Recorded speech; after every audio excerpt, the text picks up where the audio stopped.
Now, this year marked a major anniversary of the World Conference on Women in 1995, also known as the Beijing Conference.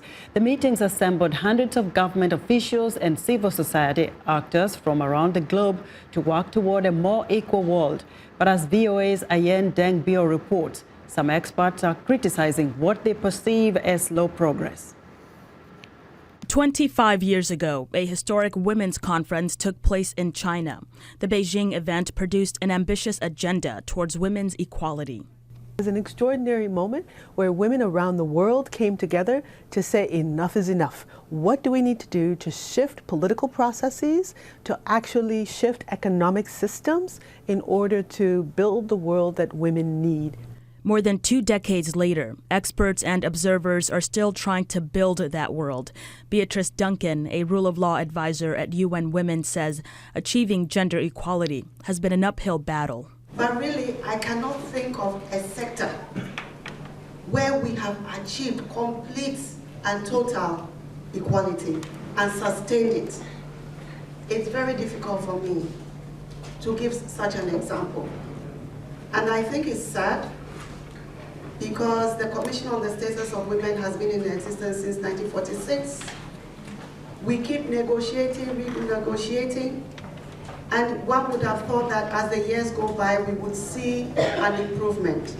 Unfortunately, as we sit here in 2000, we see rather tremendous rollback and pushback on gender equality. Gains are uneven across regions and countries, but the world has made some progress toward gender equality since 1995, according to a joint UN Plan International report. The global rates of child marriage has gone down, while literacy rates are steadily climbing. In recent years, female genital mutilation has slightly declined, while opposition against the controversial practice is growing.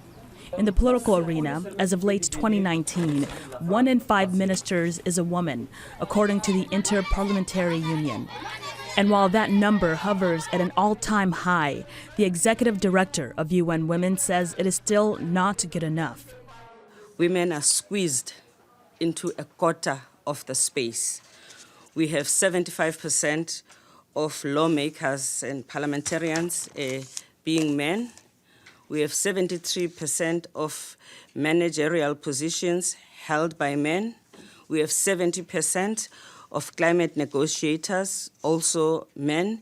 And when it comes to peacemakers, it's even less, even though we know that when women participate significantly, it also guarantees a peace that lasts longer. Dr. Jarpa Dawuni, a political science professor at Howard University in Washington, D.C., says the realities of reaching gender equality are even worse for black women. For us as black women and black people, when it comes to issues of equality, it's always been a contested issue. We've had to fight more to achieve that equality than other groups of people have had to achieve. So even though this is a good intention by the United Nations women to encourage and to bring together global solidarity towards achieving gender equality, as black women, we have to pause and ask ourselves, when we are engaged in this fight for equality, what are going to be the outcomes? Will it be on the same level as other groups of women who have had to fight for the same equality that we are engaged in? So for us, we have to be conscious about these battles. Women's rights activists are hoping that the path to building a gender-equal world turns into tangible action. Ayen Deng Bior, VOA News, Washington.